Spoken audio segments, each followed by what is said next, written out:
Hello అండి, నా పేరు డాక్టర్ శ్రీధర్ రెడ్డి కారెడ్డి. నేను general and laparoscopic surgeon and stapler circumcision స్పెషలిస్ట్ని. ఈరోజు చాలామందికి చాలా డౌట్స్ ఉన్నాయి. అసలు సర్కంసిషన్ చేయించుకోవాలా వద్దా, ఎప్పుడు చేయించుకోవాలి, ఏ స్టేజ్లో చేయించుకోవాలి, అసలు అంగం ముందరున్న చర్మము ఎలా మూవ్ అవుతుంది, చిన్నప్పుడు ఎలా ఉంటుంది, తర్వాత ఎలా ఉంటుంది అనేవి చాలా డౌట్స్ ఉన్నాయి.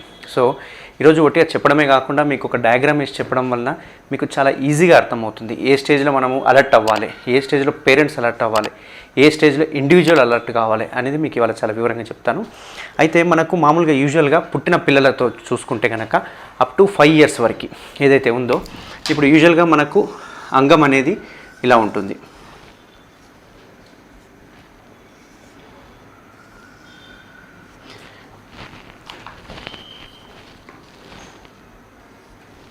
ఈ అంగం ఉంటుంది.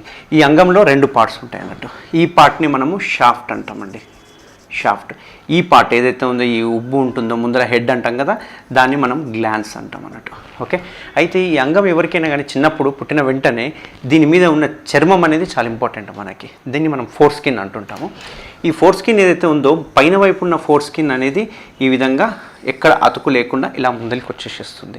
అదే కింద ఉన్న సైడ్ మాత్రము మనకేమవుతుందంటే, ఈ కింద ఉన్న చర్మం ఒక దగ్గర అటాచ్ అయ్యి మనకు ఈ విధంగా ముందరికి వెళ్ళిపోతుంటుంది. సో ఇక్కడ ఏమవుతుంది అంటే, ఈ అటాచ్మెంట్ ఏదైతే ఉందో అది ఓన్లీ కింద వైపే ఉంటుంది, పైన వైపు అటాచ్మెంట్ ఉండదు.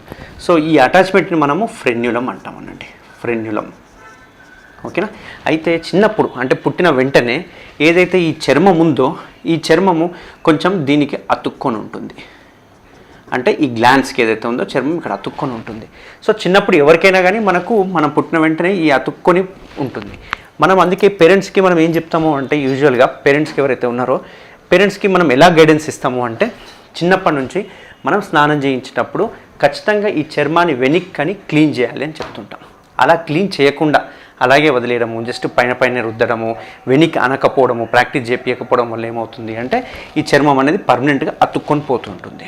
అయితే యూజువల్గా 5 years వరకు సర్కంసిషన్ చేసే అవసరం యూజువల్గా ఉండదు ఇలాంటి ప్రాక్టీస్ చేస్తే. 5 years దాటిన తర్వాత ఈ వెనక్కి చర్మం అనేది అంత ఈజీగా పోదన్నట్టు. సో స్టార్టింగ్లో మనకి ఎప్పుడైతే ఈ చర్మము అతుక్కొని ఉంటుంది కాబట్టి మనం వెనక్కి అనడం ప్రాక్టీస్ చేయడం వల్ల మెల్లగా ఈ అతుకు ఊడడము, వెనక్కి రావడం అనేది స్టార్ట్ అవుతుంది. అయితే ఇక్కడ ఇంకొక ఇంపార్టెంట్ విషయం ఏంటి అంటే, ఇక్కడున్న ముందరున్న చర్మం ఏదైతే ఎక్స్ట్రా స్కిన్ అంటాం కదా, ఈ స్కిన్ ఏదైతే ఉందో ఈ స్కిన్ ఎలాస్టిక్గా ఉంటుంది. అంటే మనం ఎంత సాగదీస్తే అంత సాగుతుంది అన్నట్టు. సో యూజువల్గా 5 years వరకు సర్కంసిషన్ ఎవరికి అవసరం పడుతుంది అంటే, ఇలాంటి ప్రాక్టీస్ చేయని వాళ్ళకి, ఇంకా కొందరికి చిన్నపిల్లలకి పుట్టిన వెంటనే ఇక్కడ చర్మం అనేది అతుక్కపోతుంది. దీనివల్ల అసలు మూత్రం పోసినా కానీ బయటికి ఎక్కడికి రాదు. అంతేకాకుండా ఈ మూత్రం పోయడం వలన ఇది బయటికి రాక ఇది ఉబ్బడం అవుతుంది. అంటే ఈ చర్మం అనేది ఉబ్బిపోతూ ఉంటుంది. చాలామంది మనకు పేరెంట్స్ చెప్తుంటారు, సార్ పిల్లోడు మూత్రం పోస్తున్నాడు, ఇదంతా ఉబ్బిపోతుంది, తర్వాత చుక్క బయటికి వచ్చేసి ఉబ్బిపోతుంది అని అంటుంటారు. దీన్ని మనం ఫైమోసిస్ అంటాం అన్నట్టు. ఎందుకు ఇక్కడ ఉబ్బు వస్తుంది అంటే, ఈ చర్మం అనేది వెనక్కి రాకపోవడం వల్ల మూత్రం పోసినప్పుడు ఈ మూత్రం ఇక్కడే ఉండిపోయి ఇది ఉబ్బడం స్టార్ట్ అవుతుంది. మెల్లగా అప్పుడు చుక్క కారిపోయి ఈ ఉబ్బడం అనేది తగ్గిపోతూ ఉంటుంది. ఇది చిన్నపిల్లల్లో మనం చూస్తూ ఉంటాం యూజువల్గా.